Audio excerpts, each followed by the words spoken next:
नमस्कार, आप देख रहे हैं सिटी सेंटर शो। मुंबई से मैं हूं पूजा भारद्वाज। बेंगलुरु किस तरह से पानी पानी हो चुका है, ये तस्वीरें आपको आगे दिखाएंगे, पर शुरुआत कर रहे हैं मुंबई से खास तस्वीरों के साथ, क्योंकि कमोबेश बेंगलुरु जैसी हालत मुंबई की होती हुई नजर आती है। हर बारिश मुंबई शहर भी पानी पानी होता हुआ नजर आता है, लेकिन हर बार की तरह इस साल भी कुछ वैसे ही वादे कर लिए गए हैं कि सड़कों की मरम्मत कर ली गई है, नालों की सफाई कर ली गई है। इस बार ये भी कहा गया है कि गंदगी को रोकने के लिए ट्रैश बूम लगाए जा रहे हैं, पर क्या ये तैयारियां काफी होगी? क्या मुंबईकरों को इस बारिश राहत मिलेगी? इसकी पड़ताल करती सुजाता द्विवेदी की एक्सक्लूसिव रिपोर्ट आपको दिखाते हैं।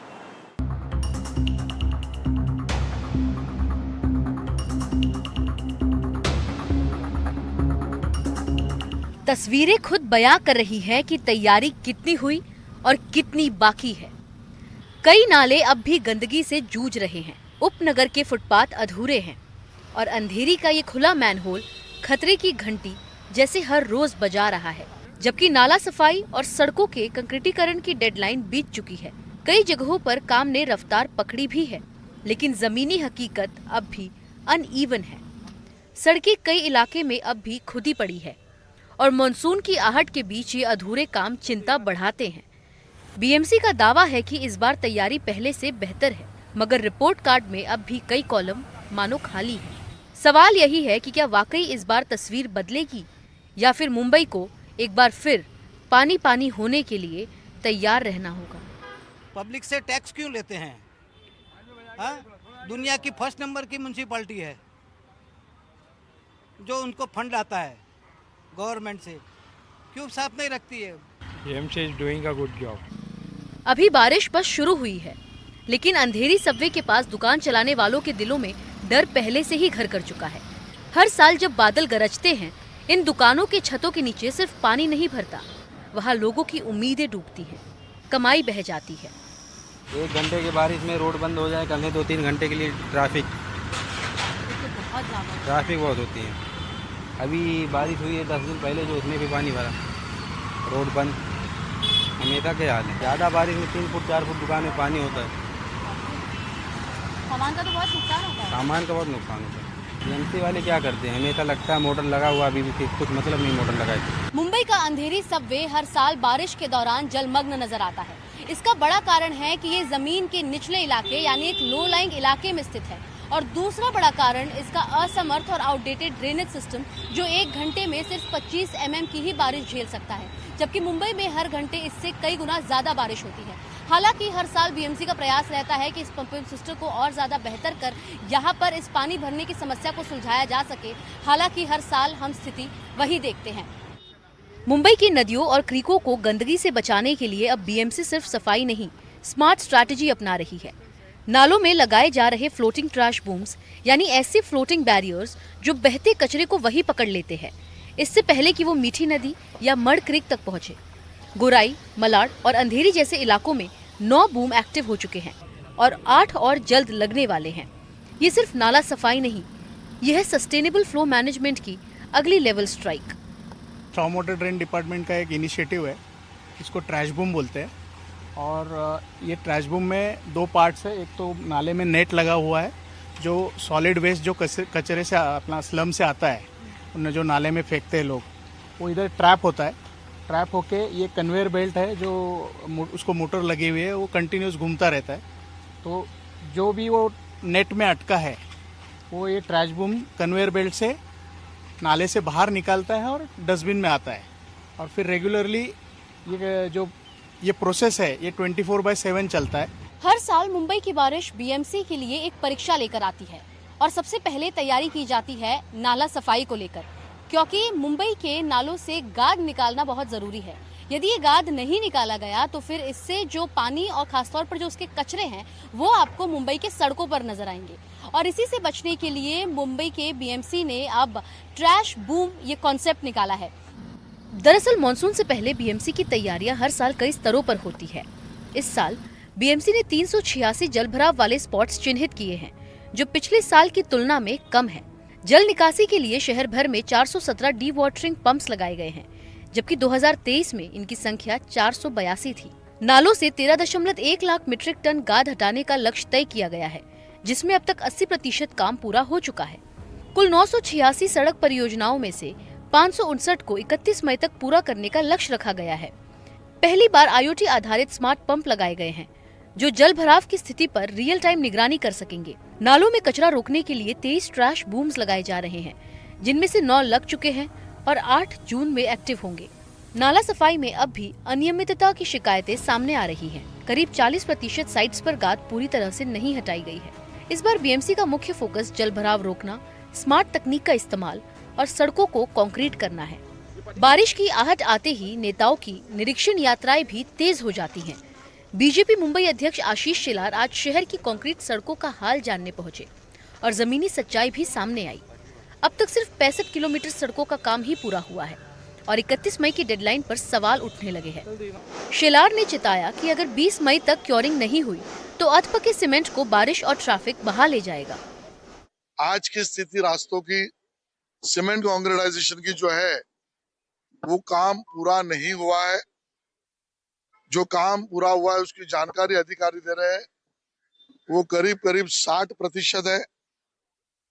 यहाँ पर हमने जो जानकारी ली उसमें अधिकारियों ने हमको बताया क्यूरिंग का काम सीमेंट कंक्रीट का ये 31 मई तक अगर चलता रहेगा और बारिश आई तो वो कंक्रीटाइज सूखना ये हो नहीं सकता है। और इसके लिए पहली तो डेडलाइन क्यूरिंग के लिए सीमेंट कंक्रीट के 20 तारीख तक ही होनी चाहिए, तो 31 तक वो सूख कर वो रोड पूरा हो सकता है। मुंबई की सड़कों पर अभी भी कंक्रीटीकरण का काम अधूरा पड़ा है। BMC की तैयारियों पर सवाल उठाते हुए ट्रांसपोर्ट विशेषज्ञ का कहना है कि जिस रफ्तार से सड़कें बनाई जा रही हैं, उससे साफ है कि मानसून से पहले काम पूरा होना मुश्किल है। मानसून को लेकर BMC की तैयारियों पर प्रश्न चिन्ह। मानसून को आने में कुछ ही दिन बचे हैं, लेकिन जो मुंबई शहर का हाल है, जगह जगह पर सड़कें का काम चालू है जिनको कंक्रीट किया जा रहा है और जो हिसाब से सड़कों का काम चल रहा है, लगता नहीं कि मानसून आने तक ये पूरा हो पाएगा।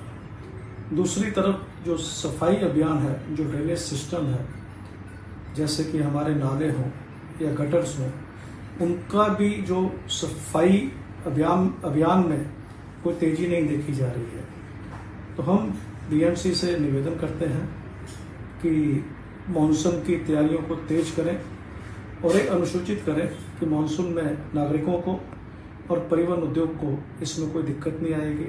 हर साल तैयारियों के दावे किए जाते हैं, प्रेस कॉन्फ्रेंस ली जाती है और आंकड़े पेश किए जाते हैं।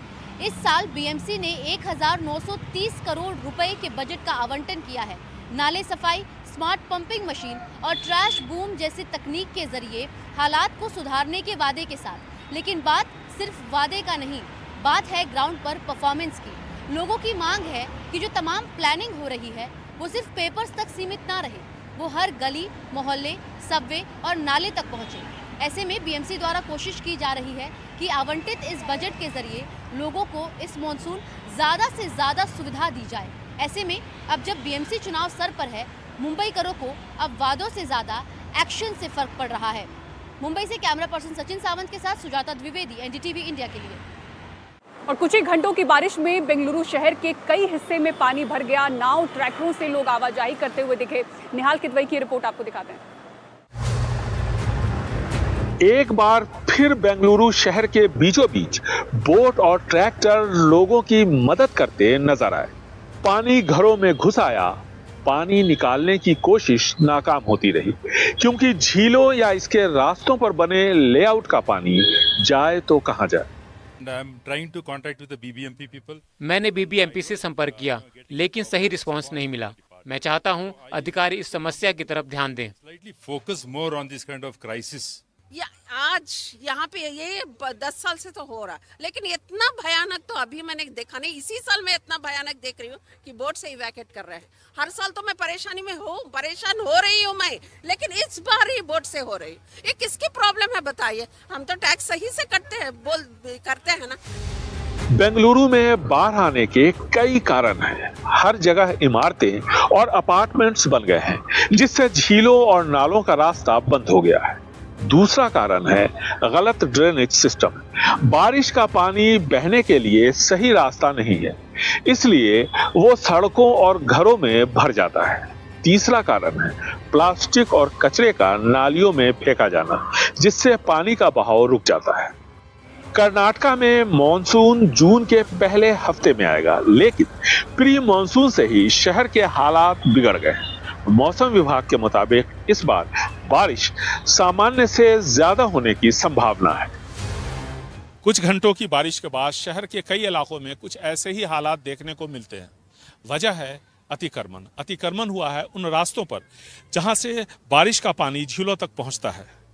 उन नालों पर जो बारिश का पानी झीलों तक पहुंचाते हैं, और कई झीलों पर अपार्टमेंट्स और लेआउट बना दिए गए हैं। ऐसे में जल जमाव होता है। सरकारें भरोसा दिलाती हैं लोगों को, लेकिन किसी की भी हिम्मत नहीं होती अतिक्रमण हटाने का, क्योंकि ऐसा करने से लोगों के घर टूटेंगे, दुकानें टूटेंगी और वोट बैंक का इससे नुकसान होगा। ऐसे में लोगों की समस्या अपनी जगह बनी रहती है। बेंगलुरु से कैमरामैन कुमार के साथ निहाल खिदवई, एनडीटीवी इंडिया।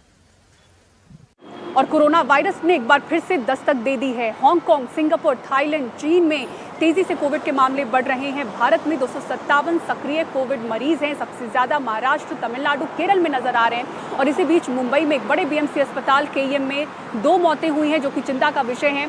ये किडनी और कैंसर के तो मरीज थे, लेकिन इन्हें कोरोना भी हुआ था। ऐसे में सवाल ये उठ रहे हैं कि जो गंभीर मरीज दूसरे बीमारियों के हैं, क्या उन पर कोरोना भारी पड़ रहा है।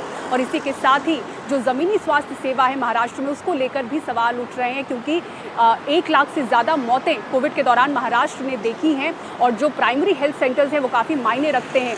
200 से ज़्यादा नए प्राइमरी हेल्थ सेंटर्स बताया जा रहा है कि फंड, स्टाफ की कमी की वजह से शुरू नहीं हो पाए हैं। देखिए रिपोर्ट। आर्थिक राजधानी मुंबई में कोविड ने फिर से दस्तक दी है। 2 मौतों ने चिंता बढ़ाई है। हालांकि मृत मरीज कैंसर और किडनी की गंभीर बीमारियों से पीड़ित थे, लेकिन इन्हें कोविड पॉजिटिव भी पाया गया। मामला मुंबई के बड़े बीएमसी अस्पतालों में शामिल केईएम हॉस्पिटल का है, जहां कैंसर से ग्रसित 59 साल की महिला की मौत हुई। इनकी कोविड जांच रिपोर्ट पॉजिटिव आई है। दूसरे मामले में एक 14 वर्षीय बच्ची की मौत हुई, जो किडनी के गंभीर रोग से जूझ रही थी। इस बच्ची की भी कोविड रिपोर्ट पॉजिटिव आई है। सवाल उठ रहे हैं कि कोविड टेस्ट पॉजिटिव आने के बाद भी डेथ सर्टिफिकेट में कोविड क्यों नहीं लिखा गया। सब फॉर्मेलिटी डेड बॉडी की कंप्लीट हुई है, और जब भी एम्बुलेंस में रखने जा रहे थे वो टाइम पे कोविड पॉजिटिव का वो पेशेंट का रिपोर्ट आया और बॉडी देने से इनकार किया। उनके रिलेटिव का कहना यही है कि अगर कोविड का उनको पॉजिटिव का रिपोर्ट आ रहा है तो उसके पहले डेथ सर्टिफिकेट कैसे बनाया उन्होंने। डेथ सर्टिफिकेट बनाना नहीं चाहिए था, पहले ही डेथ सर्टिफिकेट बनाया था, इसीलिए वैसा ही रखा और उन्होंने कोविड का रिपोर्ट देके उनको बॉडी डिस्पोज कर दी। बताया जा रहा है कि केईएम ने बीते 2 महीने में करीब 15 कोविड के मामले देखे हैं। पहले से दूसरी बीमारियों से ग्रसित मरीजों के लिए कोविड संक्रमण भारी पड़ रहा है। महाराष्ट्र में 56 सक्रिय कोविड मरीज हैं। सिर्फ 1 हफ्ते में ही ये आंकड़े बढ़े दिख रहे हैं। ऐसे में खास तौर से ध्यान प्राथमिक स्वास्थ्य केंद्रों पर जाता है। महाराष्ट्र में बताया जा रहा है कि करीब 200 नए प्राइमरी हेल्थ सेंटर्स और सब सेंटर्स स्टाफ, फंड और सुविधाओं की कमी के कारण शुरू ही नहीं हो पा रहे। ग्रामीण इलाकों की ये बड़ी समस्या है, पर पहले से चल रहे मुंबई के भी हेल्थ पोस्ट से कुछ ऐसी ही मिलती जुलती शिकायतें आ रही हैं। कहीं कहीं मुंबई में ऐसा भी प्रॉब्लम है कि बैठने के लिए चेयर नहीं है, उनका खुद का पेपर वर्क करने के लिए उनको टेबल नहीं है, रखने के लिए कहाँ पे उनको फर्नीचर नहीं है, वॉशरूम की सुविधा नहीं है। ऐसे बहुत प्रॉब्लम है यहाँ के पीएससी सेंटर में। सुविधाओं की कमी हमेशा से रही है। हाँ, सालों से यही है। स्टाफ की कमी तो है ही है। एक स्टाफ 2-2 जन का काम कर रहा है यहाँ पे। ऐसे ही प्रॉब्लम होता जा रहा है। हम अभी सीएचपी में देखा जाए तो सीएचपी के पास 1000 1200 घर है, उसमें एक सीएचपी काम करती है। नए बन रहे तो अच्छे ही है, लेकिन स्टाफ देंगे तो अच्छा होगा। नहीं वही स्टाफ इधर उधर घुमाएंगे तो क्या अच्छा रहेगा। उसमें जो लोड है वैसे ही रहेगा। हांगकांग, सिंगापुर में कोविड के मामलों में करीब 30% उछाल है। मार्च से लगातार मामले बढ़ रहे हैं। चीन और थाईलैंड से भी बढ़ते कोविड के मामलों की खबर है। ऐसे समय में जिस महाराष्ट्र ने करीब 1.5 लाख कोविड मौतें देखी हैं, उसे जमीनी स्तर पर स्वास्थ्य सेवा और मजबूत करने की जरूरत है। मुंबई से ब्यूरो रिपोर्ट, एनडीटीवी इंडिया। और सुप्रीम कोर्ट ने मध्य प्रदेश सरकार के मंत्री विजय शाह की उस माफी को खारिज कर दिया है जो उन्होंने सेना के अधिकारी कर्नल सोफिया कुरैशी पर दिए गए अपने आपत्तिजनक बयान को लेकर मांगी थी। सुप्रीम कोर्ट ने उनके बयान को पूरे देश के लिए शर्मनाक बताया। देश में कुछ नेता ऐसे होते हैं जो बोलते नहीं बयान उगलते हैं, और जब बयान से आग लग जाए तो फिर पानी की बाल्टी लेकर माफी दौड़ाते हैं। अब माफ कर दो, अब भूल जाओ, हम तो बस मजाक कर रहे थे। मध्य प्रदेश के मंत्री विजय शाह भी कुछ ऐसा ही कर रहे थे। सेना की कर्नल सोफिया कुरैशी को लेकर ऐसा बयान दे डाला कि हमने न सुनाने का फैसला किया। इंदौर के महू में आयोजित हलमा कार्यक्रम में मंत्री विजय शाह ने ऐसा भाषण दिया कि भाषा भी शर्मा गई। हाईकोर्ट ने इसे गटर कहा और सुप्रीम कोर्ट तक को कहना पड़ा, बस बहुत हो गया। अब की बार विजय शाह की जुबान इतनी फिसली कि सुप्रीम कोर्ट के चौखट पर जा गिरी। सोचा था माफी मांग लेंगे, जज साहब कह देंगे चलो कोई बात नहीं, लेकिन माफी ऐसी दी कि कोर्ट ने कह दिया ये तो मगरमच्छ के आंसू हैं। कोर्ट ने कहा आप पब्लिक फिगर हैं, एक अनुभवी नेता हैं, आपको बोलते समय अपने शब्दों पर विचार करना चाहिए, बोलते समय जिम्मेदारी से काम ले। सेना के लिए हम कम से कम इतना तो कर ही सकते हैं।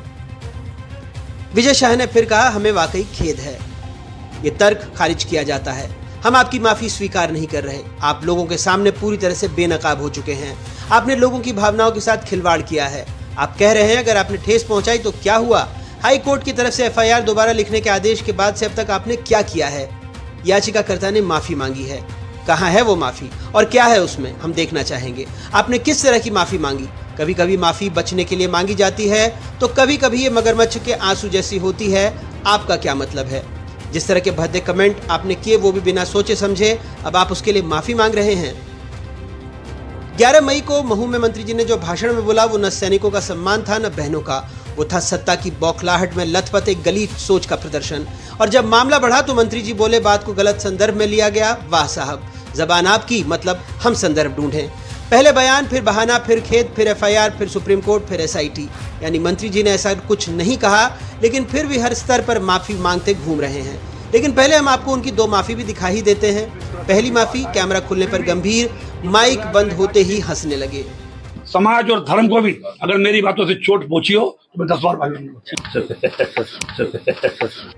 दूसरी माफी, कहा किसी के दिल को ठेस लगी हो तो माफी। उसके लिए मैं दिल से न केवल शर्मिंदा हूँ, दुखी हूँ, बल्कि माफी चाहता हूँ। सुप्रीम कोर्ट कह रहा है एसआईटी जांच करेगी, 3 आईपीएस होंगे, एक महिला भी, लेकिन मध्य प्रदेश के नहीं। 28 को रिपोर्ट आएगी। अब ये न्याय का नहीं, जबान का लिटमस टेस्ट है। विपक्ष कह रहा है इस्तीफा दो।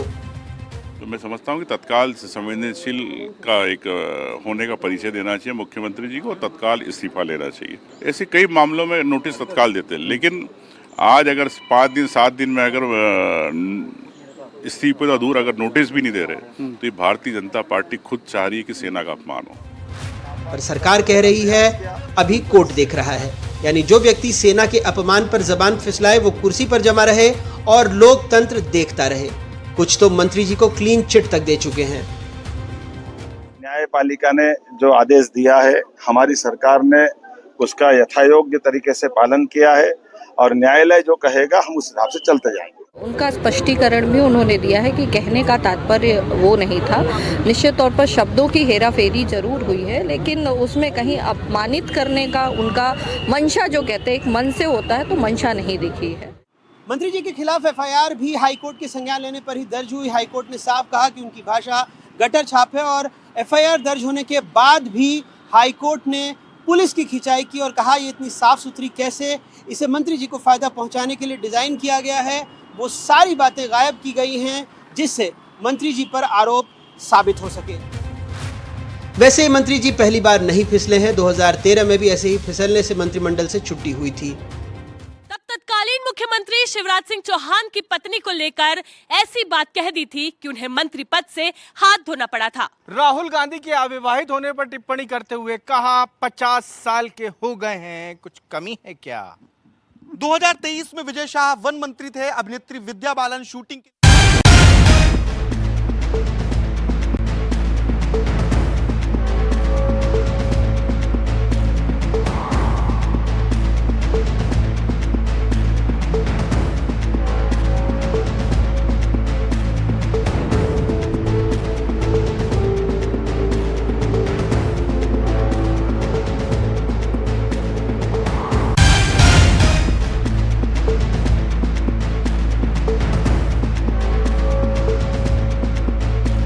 देखिए, महाराष्ट्र की राजनीति से बड़ी खबर सामने निकल कर आ रही है। मुख्य तौर पर छगन भुजबल, जो कि एनसीपी अजीत पवार गुट के बड़े नेता है, फडणवीस सरकार में कल वे शपथ लेने जा रहे हैं राजभवन में सुबह 10 बजे। जो जानकारी हमें सूत्रों के हवाले से मिल रही है उसके मुताबिक सुबह 10 बजे छगन भुजबल मंत्री पद की शपथ लेंगे। और मुख्य तौर पर आपको मैं बता देता हूं कि धनंजय मुंडे जो कि जिन पर आरोप लगे थे, जिनके करीबी वाल्मीकि कराड़ पर मर्डर के उन पर आरोप लगे और कहीं ना कहीं उसके बाद उनका मंत्री पद चले गया, जिसके बाद से ही ये कयास लगाए जा रहे थे कि एक ओबीसी नेता के तौर पर छगन भुजबल का मंत्रिमंडल में उन्हें शामिल किया जा सकता है। और मुख्य तौर पर ये एक बड़ी जानकारी जो हमारे सूत्र एनडीटीवी इंडिया को जानकारी दे रहे हैं उसके मुताबिक राजभवन को मुख्यमंत्री फडणवीस की तरफ से इस बात की सूचना दे दी गई है कि छगन भुजबल का कल शपथ ग्रहण समारोह होगा। और इतना ही नहीं तो सूत्र हमारे ये भी जानकारी दे रहे हैं कि जो धनंजय मुंडे के पास मिनिस्ट्री थी फूड एंड सिविल सप्लाई, उसका ही प्रभार छगन भुजबल को दिया जा सकता है। और निश्चित तौर पर एक बड़ी खबर इसलिए भी कही जा सकती है क्योंकि हमें ये ध्यान रखना होगा कि महाराष्ट्र में जब विधानसभा के चुनाव हुए थे उस वक्त जो महायुति सरकार थी उन पर जो मराठा ओबीसीओ का कहीं ना कहीं दबाव था, उस वक्त सरकार के पक्ष में धनंजय मुंडे ने ओबीसी के खिलाफ एक ओबीसी के पक्ष में बैटिंग की थी। और कहीं ना कहीं फडणवीस भी चाहते थे कि उन्हें मंत्रिमंडल का हिस्सा बनाया जाए, लेकिन अजीत पवार ने ऐसा फैसला नहीं किया। और अब जो खबर सामने निकल कर आ रही है महाराष्ट्र की राजनीति से, ये निश्चित तौर पर बड़ी खबर इसलिए कही जा सकती है कि छगन भुजबल एक ऐसा नाम है जो कि महाराष्ट्र के उप मुख्यमंत्री रह चुके, कई सालों तक इस महाराष्ट्र की राजनीति में बड़ा उनका दबदबा रहा है। और अजीत पवार की पार्टी की अगर बात की जाए तो एक बड़ा चेहरा है और इसीलिए कहीं ना कहीं अब वे मंत्रिमंडल का हिस्सा होंगे और इसीलिए इसे महाराष्ट्र की राजनीति की एक बड़ी खबर कही जा रही है। जी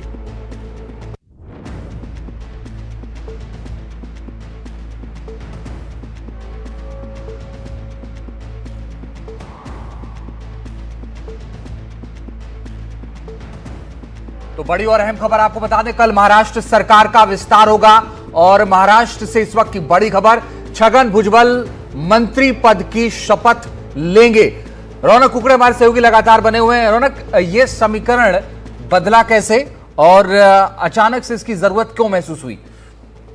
जी देखिए, मुख्य तौर पर अगर देखें तो छगन भुजबल पिछले जब से ही मतलब मैं आपको बता दूं कि महायुति की जब से सरकार आई और नागपुर में जब पहला मंत्रिमंडल का विस्तार हुआ उस वक्त छगन भुजबल का नाम नहीं आया। तभी से इस बात को लेकर कयास लगाए जा रहे थे कि छगन भुजबल कहीं ना कहीं नाराज है और इतना ही नहीं तो वो बीजेपी में शामिल हो सकते हैं। यहां तक के कयास इस बात को लेकर लगने लगे क्योंकि लगातार देवेंद्र फडणवीस के संपर्क में नजर आ रहे थे। इतना ही नहीं तो पिछले दिनों नासिक में त्र्यंबकेश्वर में जब अमित शाह एक कार्यक्रम के लिए पहुंचे तब भी उन्होंने छगन भुजबल की जमकर तारीफ की। तो एक कयास लगाए जाने लगे कि कहीं भुजबल पाला बदलकर बीजेपी के साथ न चले जाए, क्योंकि भुजबल की जो इमेज है वो महाराष्ट्र में एक बड़े ओबीसी नेता के तौर पर कही जाती है। और मुख्य तौर पर अगर देखें तो एक बड़ा ओबीसी नेता अगर बीजेपी के साथ आता है तो निश्चित तौर पर राजनीतिक में इसका फायदा भी हो सकता है। लेकिन कहीं ना कहीं इसके कैलकुलेशन अजीत पवार के साथ भी लंबी तौर पर बातचीत हुई होगी। और अब जब अजीत पवार के करीबी धनंजय मुंडे मंत्रिमंडल का हिस्सा नहीं है, उनको बाहर का रास्ता दिखा दिया गया है क्योंकि उन पर जिस तरह के आरोप हुए उसके बाद से ही ये दूसरे दिन से कयास लगाए जा रहे थे कि अजीत पवार पर दबाव है कि वो छगन भुजबल को सरकार में शामिल करे। और अब जो जानकारी मिल रही है उसके मुताबिक कल सुबह 10 बजे छगन भुजबल का राजभवन में शपथ विधि होगा। और निश्चित तौर पर अगर महाराष्ट्र की राजनीति की बात की जाए तो ये एक बड़ी खबर इसलिए क्योंकि छगन भुजबल एक ऐसे नेता है जो कि सरकार की छवि राज्य भर में एक अलग तरीके से बना सकते हैं। दूसरी महत्वपूर्ण बात, हमें सूत्र ये भी बता रहे कि केवल छगन भुजबल नहीं कुछ और भी सरप्राइज हो सकते हैं, लेकिन फिलहाल उसकी जानकारी अभी हमारे तक नहीं पहुंची है। जैसी वो जानकारी पहुंचेगी वो भी हम दर्शकों तक पहुंचाने की कोशिश करेंगे। जी बिल्कुल रौनक, मैं उसी सवाल पर आ रहा था जिसका जवाब आपने दिया कि कुछ और लोग हो सकते हैं। कुछ संभावनाएं अपनी तरफ से बताई जा सकती हैं कि किस पार्टी का वो हो सकता है, क्योंकि कई पार्टियां मिलकर के इस वक्त सरकार चला रही हैं। तो क्या बताया जा सकता है कि किस पार्टी से वो और जो एक्सटेंशन हो रहा है उसमें से एकाध नाम और हो सकते हैं छगन भुजबल के अलावा? रौनक जी देखिए, अगर मंत्रिमंडल का स्वरूप देखें तो मुख्य तौर पर एकनाथ शिंदे की जो पार्टी है उनका कोटा तो खत्म हो गया है। ऐसे में एकनाथ शिंदे की पार्टी से कोई होगा ये तो फिलहाल कहना थोड़ा जल्दबाजी होगी। लेकिन अगर मैं आपको बता दूं कि अगर कोटे की बात की जाए तो एक एनसीपी का कोटा बचा हुआ और बीजेपी के 2 कोटे के मंत्री पद अभी भी बचे हुए हैं। ऐसे में अगर बीजेपी अपने कोटे से किसी को बनाना चाहती है तो निश्चित तौर पर ये एक बड़ी खबर हो सकती है और यही देखने वाली बात होगी कि कल जो सरप्राइजेस देने के लिए देवेंद्र फडणवीस महाराष्ट्र के मुख्यमंत्री जाने जाते हैं, क्या कल उनकी झोली में कुछ और भी सरप्राइजेस है, ये देखना महत्वपूर्ण होगा। जी तो कल 10 बजे शपथ लेंगे। बने रहिए रौनक, हम लौट रहे हैं आपके पास बड़ी और अहम खबर। इस बीच आपको बता दें, महाराष्ट्र सरकार का कल विस्तार होने जा रहा है और कल छगन भुजबल सुबह 10 बजे मंत्री पद की शपथ लेंगे। छगन भुजबल को लेकर के हमारे सहयोगी रौनक ने बताया कि उनकी किस तरह की छवि है, बड़े नेता के तौर पर हैं। रौनक, आप बने रहिएगा, हम लौटेंगे आपके पास इस बड़ी खबर पर, आगे भी दर्शकों को अपडेट देंगे। एक छोटा सा ब्रेक ले रहे हैं, फौरन लौटेंगे।